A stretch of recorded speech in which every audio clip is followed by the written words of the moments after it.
Want to start my mains answer writing practice, but I don't know how to structure my mains answer. So this is very critical because structuring is equally important as that of attempting. So if these all things come to your mind, then this is the right place to be, guys.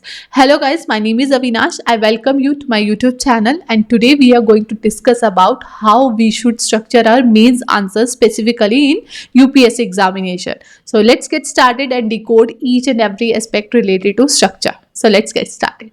So guys, we had already discussed about how important, when to start, how to start. Now comes structure. कि ठीक है, मैंने answer writing start तो कर दी है, मुझे समझ में आ गया कहाँ से करनी है, पर उसको प्रॉपरली स्ट्रक्चर कैसे करना है. So when it comes to structure, we have to firstly understand what the question ask और डिमांड फ्रॉम अस. जब तक हमें यही नहीं पता कि क्वेश्चन की डिमांड क्या है, तो हम उसी डिमांड को फुलफिल कैसे करेंगे. So it's important to understand how the question is asked and what are the requirements from us to be answered in the question. So how we can know that? Basically we have to understand about the key words that are described in that particular question. For example, अगर आपके पास जो question आता है उसमें बोला जा रहा है discuss about this thing. So by discuss they want to understand कि आप बोथ साइड्स उसका बताओ, प्रोज कॉन्स दोनों चीजें उसका एक्सप्लेन करो. This is more like a neutral वाला thing. Then if they are saying critically analyse, critically मतलब उसकी स्ट्रेंथ और वीकनेसेस बतानी है. सो आपको और क्रिटिकल होना है. डिस्कस में you were very much neutral, आपको टोन से लग रहा है डिस्कस मतलब हाँ ठीक है बता दो वो क्या है. क्रिटिकल मतलब बहुत क्रिटिकली बताना है, right. So then comes evaluate. जब आपको इवेल्युएट करना है, देन यू हैव टू जज. इवेल्युएशन जजिंग में ही होता है, right. So you have to जज द वैल्यू और impact backed by evidence. For example, evaluate the system, evaluate the situation at Gaza. So आप वहां पे क्या करोगे, उस सिचुएशन को जज करोगे अपने पॉइंट ऑफ व्यू से. अब डेफिनेटली वो पॉइंट ऑफ व्यू ऑप्टिमिस्टिक भी होना चाहिए, राइट. ऐसा नहीं होना चाहिए कि आप बिल्कुल गलत बोल दो, और वो इतना भी ऑप्टिमिस्टिक नहीं बनाना है कि आप गाजा वॉर को ही मतलब जस्टिफाई करने लग जाओ, राइट. तो आपको ऑप्टिमिज्म करना है, but in limits.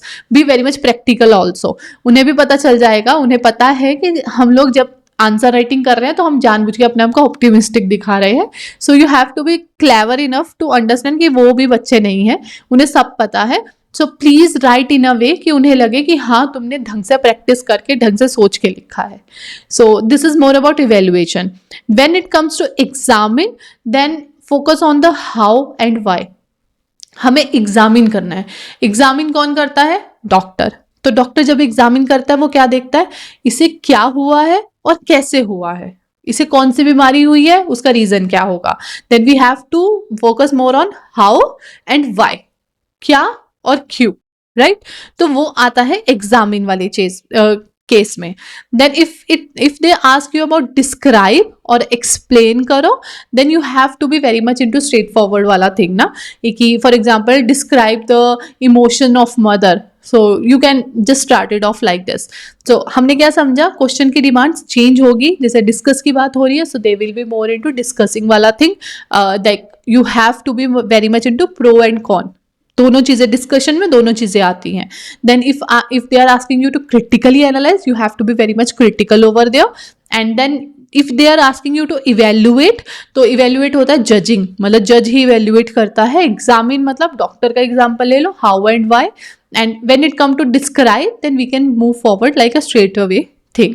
So these are the things that you have to understand, that कि क्वेश्चन हमसे डिमांड क्या कर रहा है, right. So this is about understanding the question first. Then comes when you are well aware कि हाँ question क्या demand कर रहा है या क्वेश्चन में मुझसे क्या पूछा गया है, then you can start off with writing the answer. तब उसका स्ट्रक्चर स्टार्ट होता है. तो स्ट्रक्चर में सबसे पहले आता है इंट्रोडक्शन. नॉर्मल है, हर चीज में सबसे पहले इंट्रोडक्शन ही देते हैं. So you have to briefly introduce. Briefly मतलब ऐसा नहीं है कि पूरा चिट्ठा लिख देना है, बिकॉज समवेयर अगर वो आपको 150 वर्ड्स में बोल रहे हैं, देन 20-25 वर्ड्स में you have to end up the brief introduction.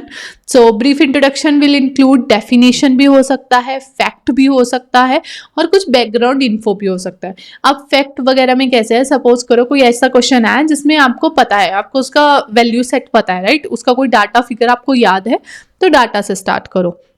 मतलब सपोज कोई भी टर्म आती है, उस टर्म का बहुत शॉर्ट सा डिस्क्रिप्शन और उसके साथ कोई data, that will make sure कि अच्छा इन्हें पता है इस टॉपिक के बारे में। वो शुरू में ही वो क्लियर हो जाता है इंट्रोडक्शन से ही कि जो पर्सन वो आंसर लिख रहा है वो हवा में लिख रहा है या he is well read and he know what he is writing and he know what he is thinking.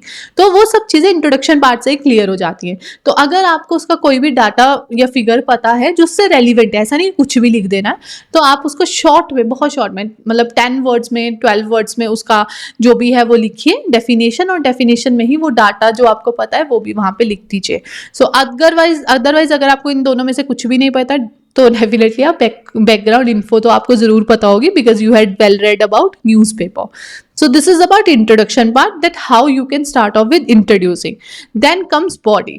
अब बॉडी में क्या लिखना है? सबसे पहली चीज, जो भी लिखोगे पैराग्राफ बड़े बड़े मत लिखना, please be very much specific. उनके पास इतना टाइम नहीं है, मतलब किसी भी एग्जामिनर को बहुत अजीब लगता है जब उसको पूरे पैराग्राफ्स पढ़ने पड़े। जब आपके सामने में कोई चीज पॉइंटर्स में आ रही है तो आपको वो इजी है। अगर मैं आपके सामने पैराग्राफ्स लिख दूंगी तो आप वो पढ़ोगे ही नहीं। अगर आप सोच रहे हो कि हमारा अटेंशन स्पैन कम है, हम लोग इतनी लंबी वीडियोस नहीं देख सकते, तो क्या आपको लगता है कि वो इतने लंबे लंबे चिट्ठे पढ़ सकते हैं? उनके लिए भी you have to be very much specific, pointers में चीजें लिखने की कोशिश कीजिए। और जब हम लिख रहे हैं तो हेडिंग सब हेडिंग करके लिखोगे और इजीली समझ में आता है। अब जैसे सपोज कीजिए आप किसी चीज के बेनिफिट्स लिख रहे हो, तो उसका कीवर्ड वो हेडिंग हो गया, उसके बाद उसको हल्का सा लिख दिया। तो इस तरह आपको अपने पूरे आंसर में बहुत ज्यादा ऑब्जेक्टिफाई करने की जरूरत है। जहां पे एग्जाम्पल दिया जा सकता है, यहाँ पे केस स्टडीज दी जा सकती है, वहां पे जरूर अपने आंसर को सब्स्टिट्यूट करने के लिए देना। और ये तब आएगा जब आपका पॉइंटर हेडिंग वाला चीज कम है। इन केस आपको नहीं पता, दीज लाइक देखो हर चीज हर किसी को नहीं पता होती, कोई क्वेश्चंस होंगे उनमें आपको आंसर अच्छे से नहीं आते होंगे, तो वहां पे आप ये एक्स्ट्रा चीजें करके थोड़ा बहुत एटलीस्ट मार्क्स कुछ सिक्योर कर सकते हो। और प्लीज मेक श्योर कि जब आप आंसर राइटिंग कर रहे हो, बॉडी में हो, तो वहां पे आपको डायग्राम्स या फ्लो चार्ट अगर बनाओगे तो वो बहुत अच्छा है। मैंने आपका आंसर चेक करना है, मैंने आपका इंट्रोडक्शन देखा, स्टार्टिंग के वही 20-25 word, and I get to know कि आपको पता है कि इसमें क्या होगा, क्योंकि इंट्रोडक्शन एक्सप्लेन कर देती है कि आपने कितना अच्छे से उसके बारे में पढ़ा है। उसके बाद आपने इंडिया का, सपोज वो ज्योग्राफी का क्वेश्चन था, और उसके बाद आपने इंडिया का मैप बना के मुझे उसमें जो इन्फोग्राफिक मुझे चाहिए था वो मिल गया। मैं आपका पॉइंटर्स सब पॉइंटर्स देखूंगी भी नहीं और मैं आपको सीधा मार्क्स दे दूंगी। This is how things work, right? This is human philosophy and human psychology. तो आपको अपने आंसर में अगर डायग्राम की फॉर्म में कुछ भी बना सकते हो। मैंने तो इंडिया का मैप बोला, कुछ भी हम बोल रहे हैं, जैसे आपको कुछ भी एक्सप्लेन करना है, पॉलिटी का कुछ भी एक्सप्लेन करना है, वो कुछ फ्लो चार्ट में है तो वो फ्लो चार्ट में बनाइए। तो please make sure use as many diagrams or flow chart that you can, because this will make like examiner easy to understand कि हाँ आप क्या कहना चाहते हो, and you know what is asked and what you are going to write. So please make sure body बहुत अच्छे से लिखना है, and these are the pointers that you must remember. Then at the end, conclusion.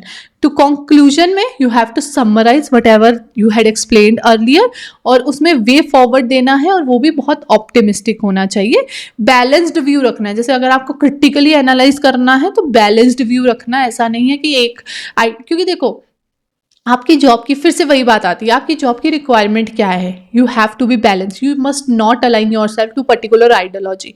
आप bureaucrat बनने जा रहे हो, पॉलिटिशियन नहीं बनने जा रहे हो। So you have to balance yourself. आपका एक ही मोटिव है और वो है इंडिया की तरक्की। You have to make India develop.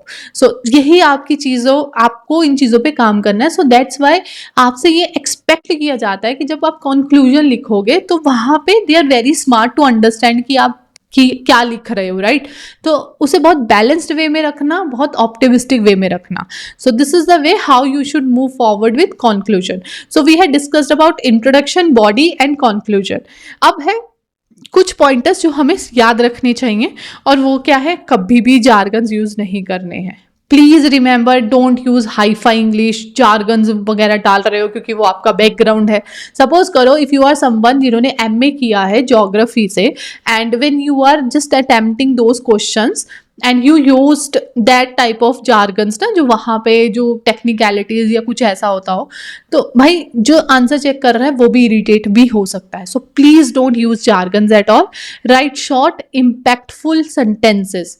अपनी बात बोलने के लिए एक बात को घुमा फिरा के मत बोलो, कम बोलो, सटीक बोलो। वही चीज यहाँ पे भी है, राइट? तो वो चीजों का, और वैसे भी anyhow you have to do that because वहां पे वर्ड लिमिट है, आप इतना नहीं लिख सकते हो। And we are so much well read कि बहुत कुछ हो जाता है, जैसे कोई भी टॉपिक आएगा there will be lot of things that will trigger in your mind, तभी आंसर प्रैक्टिस हमें करनी पड़ती है because we have to analyse कि हमें लिखना क्या है और क्या नहीं लिखना, वो हमें बहुत जजफुली लिखना पड़ता है। So please right short and impactful sentences.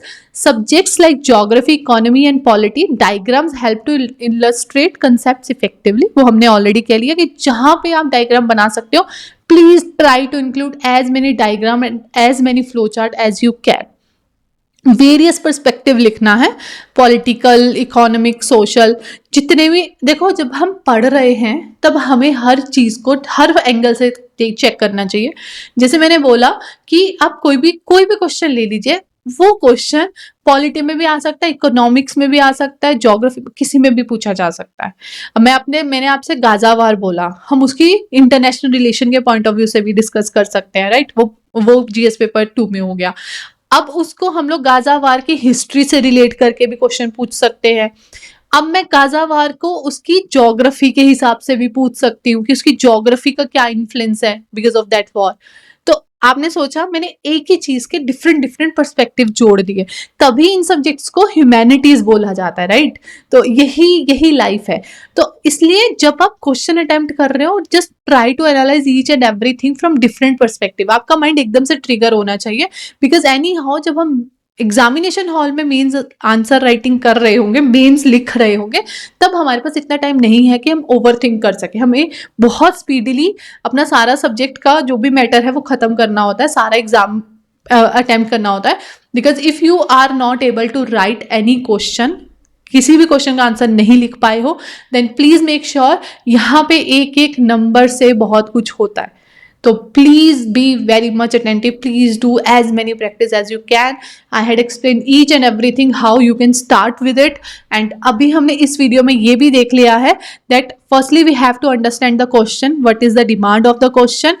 Then we will start off with introduction, body and conclusion. And there are certain points on which we have to work जो कि हमने अभी डिस्कस कर लिए हैं। So that was it for this particular video, guys. I hope you understand lot of things. If you have any doubt, just let me know by writing it down in the comment box below. And I will see you all in the next video. But till then, guys, if you had not subscribed to my channel, then please do right now and hit the bell icon so that all notification will be delivered to you. Along with that, guys, I conduct a master class over which I let people know how to move forward with UPSC preparation. I handhold them throughout their journey. So if you also want to know more about it, then do register for it right now at the link given in the description below. So I will see you all in the next video. Till then, bye bye guys, take care.